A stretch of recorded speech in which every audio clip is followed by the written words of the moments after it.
The sun sat heavy in the sky, casting long shadows over Obinna's compound. Smoke from the cooking fires mixed with the scent of burning incense, thick in the air. Women wailed, their voices raw with grief, while men stood in small groups, murmuring in hushed tones. Nnenna sat on the ground in the center of the compound, her body stiff with exhaustion. Her wrapper clung to her thin frame, damp with sweat and dust. Her once beautiful hair had been shaved off that morning, leaving her scalp exposed to the harsh sun. Her head ached, her stomach was empty, and her spirit felt like a small bird trapped in a cage. She had barely shed tears for Obinna, not because she did not love him. She had, but because grief was a privilege she had not been allowed. From the moment he died, her body had belonged to the village, to tradition, to the expectation of the people. She had been stripped of choices, ordered to sit, to mourn, to be silent, and now the time had come for the final ritual. A group of men entered the compound, led by the village chief priest DK. His presence commanded respect. His red and white robes billowed as he walked in, his wooden staff thudding against the earth. Behind him, Obinna's brothers followed with stern faces, their footsteps heavy with judgment. In the center of the gathering sat a large clay pot. It was filled to the brim with dark, murky waters, the water used to wash Obinna's corpse. Nnenna's stomach clenched. She had known this moment would come. She had seen other widows go through it, some drinking with shaky hands, some refusing and facing the wrath of their in-laws. Some had fallen sick, some had died, some had been cast out, labeled as murderers. DK raised his staff, and the compound fell silent. "Nnenna, wife of Obinna," he called, his deep voice cutting through the air like a blade. "You have lived under this roof, eating the food of this household. The gods must know. Did you send your husband to the land of the spirit?" A murmur spread through the crowd. Some of the villagers leaned forward eagerly, waiting for her to respond. Obinna's eldest brother, Okeke, stepped forward, his expression hard. "She must drink and bath with the water," he said firmly. "It is our way." Nnenna's throat felt dry as dust. She turned slightly, searching the crowd. Her gaze met Adugo's, her late husband's only sister. Unlike others, Adugo's face burned with anger, but not at Nnenna. No, her anger was at the ritual itself. "This practice is wicked," Adugo had whispered to her the night before. "You do not deserve this." But Adugo's voice was just one against many. The priest gestured towards the pot. "Drink," he commanded. The clay pot loomed before her. The scent of death clung to it, thick and suffocating. Nnenna's hands trembled. Her body screamed for her to obey, to do what was expected, to avoid trouble. But something deep within her resisted. Her heart pounded. She thought of her children, too young to understand what was happening. If she drank and fell ill, who would care for them? She turned to Chief Ofo, one of the village council elders. He had remained silent throughout the ritual, his expression unreadable. But now, she caught something in his eyes. Pity, perhaps even guilt. DK's voice cut through her thought. "Do not waste time, woman." The crowd shifted, growing restless. Nnenna took a slow, shaky breath. Then from the deep within, a fire sparked. "No!" A sharp gasp rippled through the crowd. The chief priest's face darkened. "What did you say?" Nnenna forced herself to stand. Her legs wobbled, but she steadied herself. She lifted her chin, her voice stronger. "I will not drink." The compound fell into stunned silence. Whispers rippled through the crowd like dry leaves caught in the wind. No widow has ever refused before, not in living memory. The priest gripped to his staff, tightened. His dark eyes bored into Nnenna's as if willing her to kneel, to submit. "You dare defy the gods?" DK's voice was sharp, edged with warning. Nnenna's throat was dry, but she forced her words out. "I did not kill my husband. I have no reason to drink." Okeke stepped forward, his voice low and dangerous. "Then you must bat with it." A murmur of agreement swept through the men. To them, it was simple. If she was innocent, she would have nothing to fear. If she refused, she was guilty. Nnenna's hands trembled, but she balled them into fists. "I will not." The weight of the moment pressed down on her. The world seemed to slow. She could hear the distant cry of a baby, the crackling of firewood from the nearby hut. She could feel the dirt beneath her bare feet, warm and rough.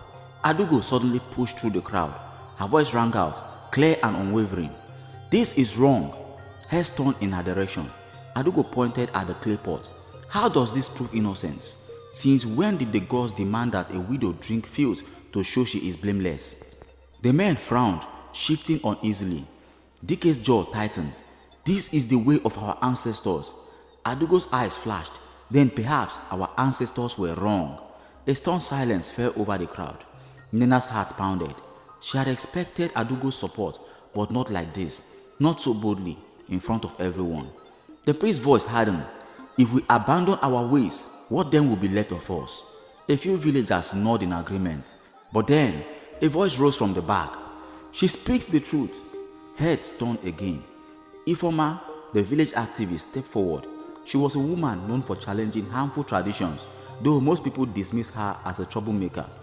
The gods do not need this ritual, Ifoma said, her voice steady. It is men who demand it. It is men who fear losing control. A few gasps followed her voice. Some elders shook their heads in disapproval, while others remained still, listening. Okeke's face twisted with anger. This woman is poisoning our people with her foolish ideas. He turned to the priest. Let us not waste time. If she refuses, let her face the consequences. Nena's stomach clenched. She knew what they meant. Banishment, rejection. Her children would suffer. She would have nowhere to go. Chief Ofo, the elder who had been silent all this time, suddenly cleared his throat. The crowd quieted. His voice was calm but firm. Perhaps we should not be so quick to judge. The weight of Chief Ofo's words hung in the air. The elder's voice had always commanded respect, but even he knew that going against the priest and the powerful men of the village was risky. DK narrowed his eyes at him. What are you saying, Ofo? The elder sighed, his gaze shifting between Nena and the angry villagers. We must ask ourselves, does this ritual serve the gods or does it serve men?